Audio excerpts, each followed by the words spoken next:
الحمد لله رب العالمين، والصلاة والسلام على أشرف الأنبياء والمرسلين سيدنا محمد وعلى آله وأصحابه أجمعين. قال المؤلف رحمة الله عليه: باب تحريم العقوق وقطيعة الرحم.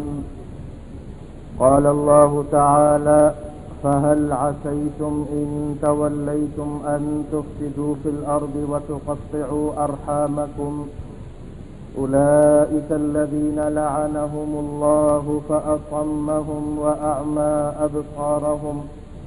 وقال تعالى: والذين ينقضون عهد الله من بعد ميثاقه ويقطعون ما أمر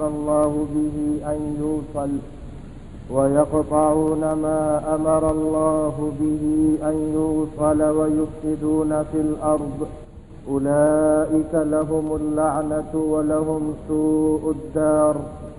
وقال تعالى: وقضى ربك ألا تعبدوا إلا إياه وبالوالدين إحسانا إما يبلغن عندك الكبر أحدهما أو كلاهما فلا تقل لهما أف ولا تنهرهما وقل لهما قولا كريما واخفض لهما جناح الذل من الرحمة وقل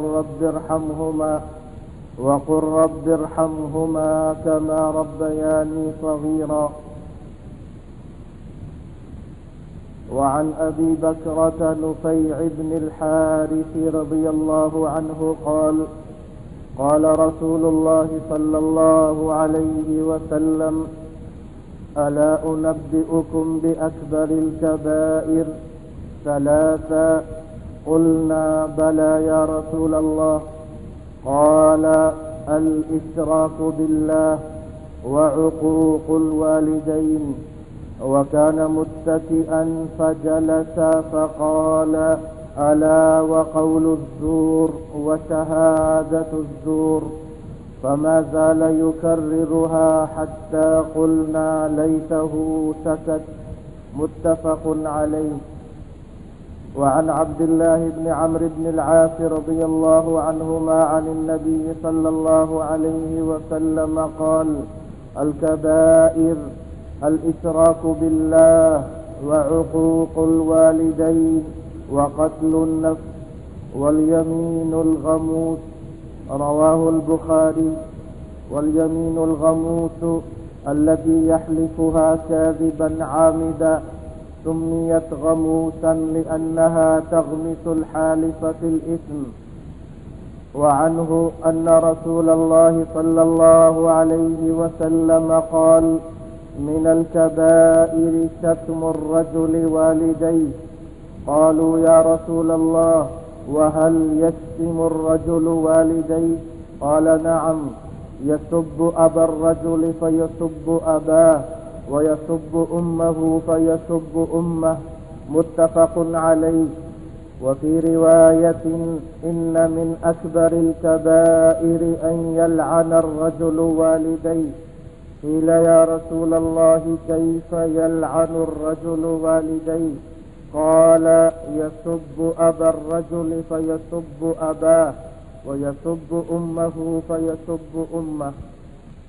وعن أبي محمد جبير بن مطعم رضي الله عنه أن رسول الله صلى الله عليه وسلم قال: لا يدخل الجنة قاطع.